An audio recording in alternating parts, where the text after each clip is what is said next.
the gift that keeps on giving, the fraud that keeps on frauding, Will, and that is out of the state of Minnesota, of course, we're talking about. Normally, you don't have news like this that's moving in real time at the end of the year. But what we have now is that the Health and Human Services Agency is freezing all funds going to Minnesota that relates to childcare, and that is annually about $185 million. So they're freezing that in response to what we're seeing as more and more questions around this fraud grows, as well as we're seeing a lot of people speaking out, calling for the governor to resign. This includes a group of more than 10 members of the Minnesota House and Senate, as well as the Secretary of Education, Linda McMahon, Tom Emmer, who is the House Majority Whip in the United States Congress. And then you also have the Minnesota Republican chairman for the party there that is calling for him to resign as well. In a joint statement signed by some of the members of the state legislature, they even cite Article 8, Section 6 of the Minnesota Constitution, which deals with recalls. So they do have in their state a way that you can recall a governor. They're saying that he falls clearly within the grounds for recall under the state constitution. They're saying at this time they're not launching a recall effort, which is expensive, takes time, not always successful. But they're saying he should do the right thing. He falls under this category and should just resign from office. I don't think, based off the statements we're hearing from the governor, that will happen. But we also know that the U.S. Congress and the House Oversight Committee will be having hearings on fraud in Minnesota. Next week, the 7th of January, will be the very first of those hearings.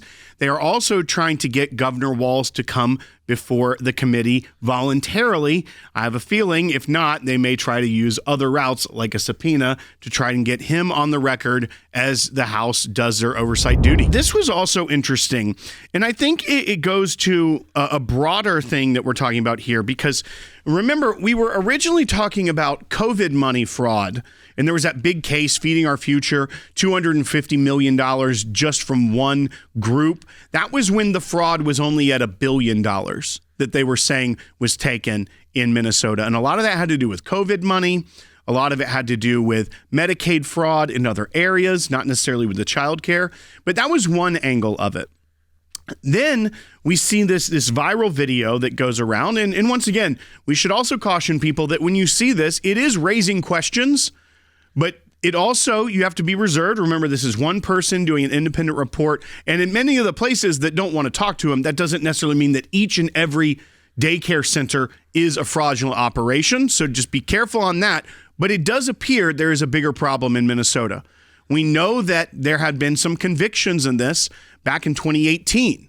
But what we've also seen from the governor of Minnesota is it almost seemed like they got a few convictions and would just say, okay, we're good, done, we can move on, when this is a widespread problem, especially when you think about what we heard and we played yesterday from the U.S. Attorney, Assistant U.S. Attorney Joe Thompson, that said the fraud is not small, it's not isolated, the magnitude cannot be overstated. It is not a handful of bad actors committing crimes. It's a staggering industrial scale fraud. So then he was saying that it was close to $9 billion in fraud.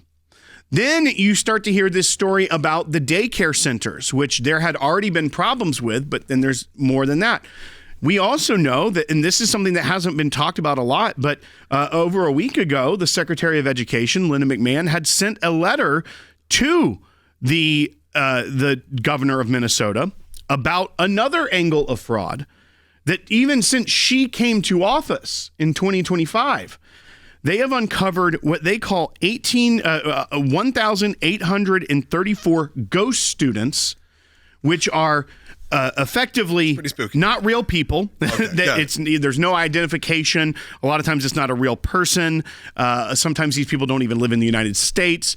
But what they do is they are able to siphon off federal dollars that go to the state for college tuitions, things like that, education monies, and that these 1,834 ghost students have stolen around $12.5 million in taxpayer-funded grants and loans. So then there's a college angle to this. What we are seeing is that this is an industrial operation of fraud within the state of Minnesota. and that the governor trying to say, look, we handled the cases, move on here, isn't helping. But what is trying to help him is the left. Right now, we are seeing across social media, as happens when a big story happens, the marching orders go out and the talking points are laid down. And what we're seeing now is people saying the daycare fraud was from 2018 and 2 people were convicted. And so this is an old story, move along. Old stories from the conservative press. They're trying to say it's spin. When you look at what it was, and they're assuming that no one's going to look at that YouTube video and not watch it. And they're like, oh, I've heard there was fraud. It was from a YouTube video. He shows the footage of 2018 that led to this. That is the basis of the starting point of his investigation, saying this is what has happened, but did it end? And that's where the individual, the independent YouTuber journalist, is going around trying to do more investigations and raise the questions, something that the administration in Minnesota clearly does not want to do, has not done.